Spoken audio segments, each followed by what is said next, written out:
जय हिंद दोस्तों। जैसा कि आप अपनी स्क्रीन पर देख रहे हैं, हमारी एमबीपीएससी की श्रृंखला स्टार्ट हो चुकी है। तो चलिए स्टार्ट करते हैं। फर्स्ट क्वेश्चन है, निम्न संविधान संशोधन में से किस एक के द्वारा पहली बार संविधान में दल बदल विरोधी प्रावधान किया गया? ऑप्शन ए 54वां संशोधन, ऑप्शन बी 53वां संशोधन, ऑप्शन सी 52वां संशोधन, ऑप्शन डी 51वां संशोधन। तो आंसर है सी 52वां संशोधन। और प्रमुख तथ्य हैं, 52वें संविधान संशोधन अधिनियम 1985 द्वारा सांसदों तथा विधायकों द्वारा एक राजनीतिक दल से दूसरे राजनीतिक दल में परिवर्तन के आधार पर आयोग के बारे में प्रावधान किया गया है।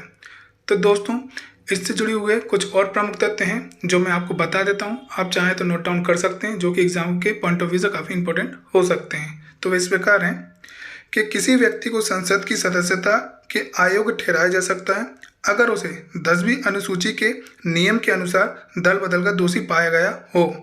सदस्यों को दल बदल विधि के निम्नलिखित नियम के तहत अयोग्य करार दिया जा सकता है, जो कि इस प्रकार है। इसमें फर्स्ट पॉइंट है, अगर वह स्वेच्छा से उस राजनीतिक दल का त्याग करता है जिस दल के टिकट पर उसे चुना गया हो। नेक्स्ट पॉइंट है, अगर वह अपने राजनीतिक दल द्वारा दिए निर्देशों के विरुद्ध सदन में मतदान करता है या नहीं करता है। थर्ड नेक्स्ट पॉइंट है, अगर निर्दलीय चुना गया सदस्य किसी राजनीतिक दल में शामिल हो जाता है। नेक्स्ट पॉइंट है, अगर कोई नामित या नाम निर्देशित सदस्य 6 महीने के बाद किसी राजनीतिक दल में शामिल होता है।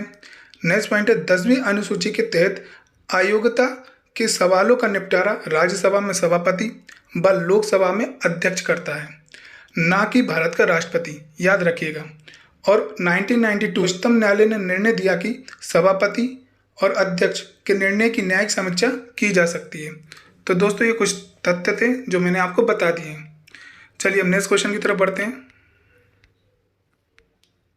नेक्स्ट क्वेश्चन है, किस संविधान संशोधन के अंतर्गत मतदाताओं की आयु 21 से घटाकर 18 वर्ष की गई? ऑप्शन ए 61वां संविधान संशोधन, ऑप्शन बी 62वां संविधान संशोधन, ऑप्शन सी 63वां संविधान संशोधन, ऑप्शन डी 64वां संविधान संशोधन। तो आंसर है ए 61वां संविधान संशोधन। और प्रमुख तथ्य हैं, 61वां संविधान संशोधन अधिनियम के अंतर्गत मतदाताओं की आयु 21 से घटाकर 18 वर्ष की गई, जो कि 28 मार्च 1989 से प्रभावी हुआ। नेक्स्ट क्वेश्चन है, भारत में त्रिस्तरीय पंचायती राज व्यवस्था की सिफारिश की गई थी। ऑप्शन ए अशोक मेहता समिति ने, ऑप्शन बी बलवंत राय मेहता समिति ने, ऑप्शन सी जीवी के राव समिति ने, ऑप्शन डी LM सिंघवी समिति ने। तो आंसर है बी बलवंत राय मेहता समिति ने। और प्रमुख तथ्य हैं, जनवरी 1957 में भारत सरकार ने सामुदायिक विकास कार्यक्रम 1952 तथा राष्ट्रीय विस्तार सेवा 1953 द्वारा किए कार्यों की जांच और उनके बेहतर ढंग से कार्य करने के लिए उपाय सुझाने के लिए एक समिति का गठन किया। इस समिति के अध्यक्ष बलवंत राय मेहता थे। समिति ने नवंबर 1957 को अपनी रिपोर्ट सौंपी और लोकतांत्रिक विकेंद्रीकरण यानी स्वायत्तता की योजना की सिफारिश की, जो कि अंतिम रूप से पंचायती राज के रूप में जाना गया। तो दोस्तों, पंचायत से जुड़े हुए कुछ तथ्यों को देख लेते हैं जो इस प्रकार हैं। पहले तो हम सबसे पहले ये जानते हैं कि आखिर पंचायती राज है क्या। तो इस प्रकार है कि भारत में राज्य शब्द का अभिप्राय ग्रामीण स्थानीय स्वशासन पद्धति से है। यह भारत के सभी राज्यों में जमीनी स्तर पर लोकतंत्र के निर्माण हेतु राज्य विधानसभा द्वारा स्थापित किया गया है। 73वें संविधान संशोधन अधिनियम 1992 के द्वारा इसे संविधान में शामिल किया गया था। अब ये जो बलवंत राय समिति है, इनने क्या सिफारिशें की थी, हम उन सिफारिश को भी देख लेते हैं। फर्स्ट थी इनकी, ग्राम पंचायत की स्थापना प्रत्यक्ष रूप से चुने प्रतिनिधियों द्वारा होना चाहिए, जबकि पंचायत समिति और जिला परिषद का गठन अप्रत्यक्ष रूप से चुने सदस्यों द्वारा होना चाहिए। नेक्स्ट पॉइंट है, सभी योजना और विकास के कार्य इन निकायों को सौंपे जाने चाहिए। नेक्स्ट पॉइंट है, पंचायती समिति को कार्यकारी निकाय तथा जिला परिषद को सलाहकारी, समन्वयकारी और पर्यवेक्षण निकाय होना चाहिए। नेक्स्ट पॉइंट है, जिला परिषद का अध्यक्ष जिलाधिकारी होना चाहिए।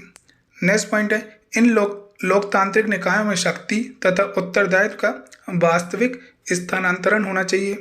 नेक्स्ट पॉइंट है, इन निकायों को पर्याप्त स्रोत मिलने चाहिए ताकि ये अपने कार्यों और जिम्मेदारियों को संपादित करने में समर्थ हो सकें। नेक्स्ट क्वेश्चन की तरफ बढ़ते हैं। बलवंत राय मेहता समिति ने किस प्रकार की पंचायती राज व्यवस्था की अनुशंसा की थी? ऑप्शन ए द्विस्तरीय, ऑप्शन बी त्रिस्तरीय, ऑप्शन सी ग्राम स्तरीय, ऑप्शन डी उपयुक्त में से कोई नहीं।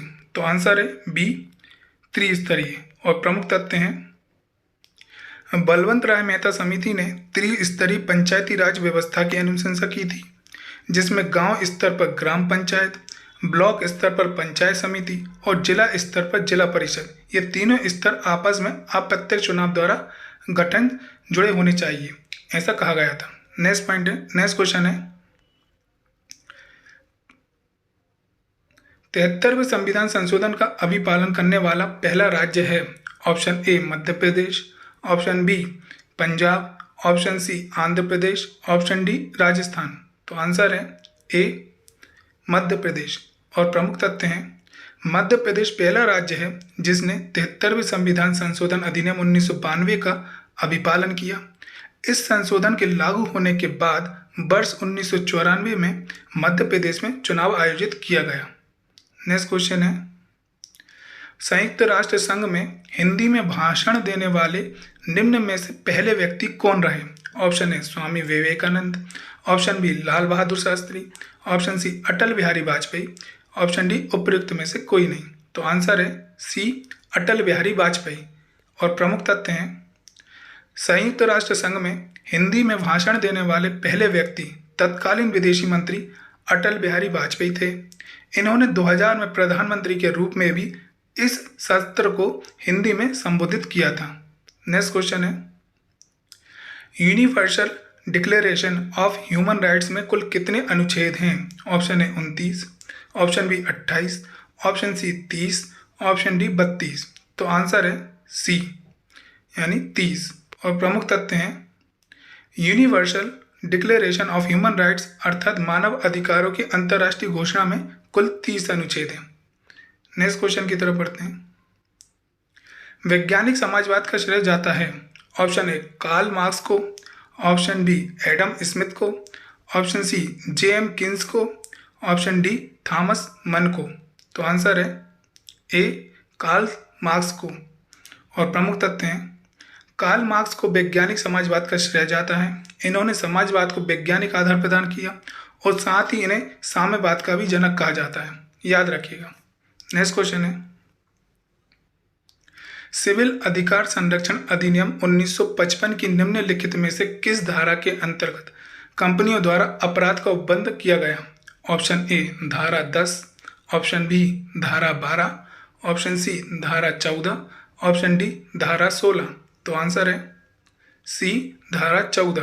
और प्रमुख तथ्य हैं, धारा 14 के द्वारा सिविल अधिकार संरक्षण अधिनियम 1955 के अंतर्गत कंपनियों द्वारा अपराध का उपबंध किया गया। उपबंध मतलब होता है नियम। नेक्स्ट क्वेश्चन है, अनुसूचित जाति और जनजाति अधिनियम 1989 में कुल कितनी धाराएं? Option A 18, option B 22, option C 23, option D 27। तो आंसर है बी 22। और प्रमुख तथ्य हैं, अनुसूचित जाति और जनजाति अधिनियम 1989 में कुल 23 धाराएं हैं। तो दोस्तों, हमारी MPPSC की श्रृंखला स्टार्ट हो चुकी है, जिसमें हम 2009 से लेकर 2019 तक यानी पिछले 10 वर्षों में MPPSC के द्वारा जितने भी क्वेश्चन एग्जाम में पूछे गए हैं, हमने उन सभी क्वेश्चनों को देख रहे हैं, साथ में उनसे जुड़े हुए कुछ प्रमुख तथ्यों को भी जान रहे हैं। हमने जो सबसे पहले सब्जेक्ट स्टार्ट किया होता वो था हिस्ट्री, जिसमें हमने MPPSC के द्वारा 10 वर्षों में जितने भी क्वेश्चन पूछे गए थे, हमने उन सभी क्वेश्चनों को सॉल्व किया है, साथ में उनसे जुड़े हुए कुछ प्रमुख तथ्यों को भी जाना है। अगर आपने अभी तक उन वीडियो को नहीं देखा है तो हमारे चैनल पर जाकर देख सकते हैं। और सेकंड सब्जेक्ट जो हमने स्टार्ट किया है वो हमारा पॉलिटी, जिसमें हम 7 वीडियो ऑलरेडी बना चुके हैं, आप उन्हें भी हमारे चैनल से देख सकते हैं। ये जो था ये इसका 8th वीडियो था, 8वां वीडियो था। अगर ये वीडियो आपको पसंद आया हो तो ज़्यादा से ज़्यादा लाइक करिए और शेयर करिए। और अगर आप हमारे चैनल पर नए हैं तो अभी के अभी हमारे चैनल को सब्सक्राइब कर लीजिए, साथ में बेल आइकन को भी दबा लीजिए, ताकि आने वाली क्लास की हमारी जो भी धमाकेदार वीडियो हैं उसकी नोटिफिकेशन आपके पास सबसे पहले पहुंच सके और आप कोई भी वीडियो को देखने से मिस ना कर दें। धन्यवाद।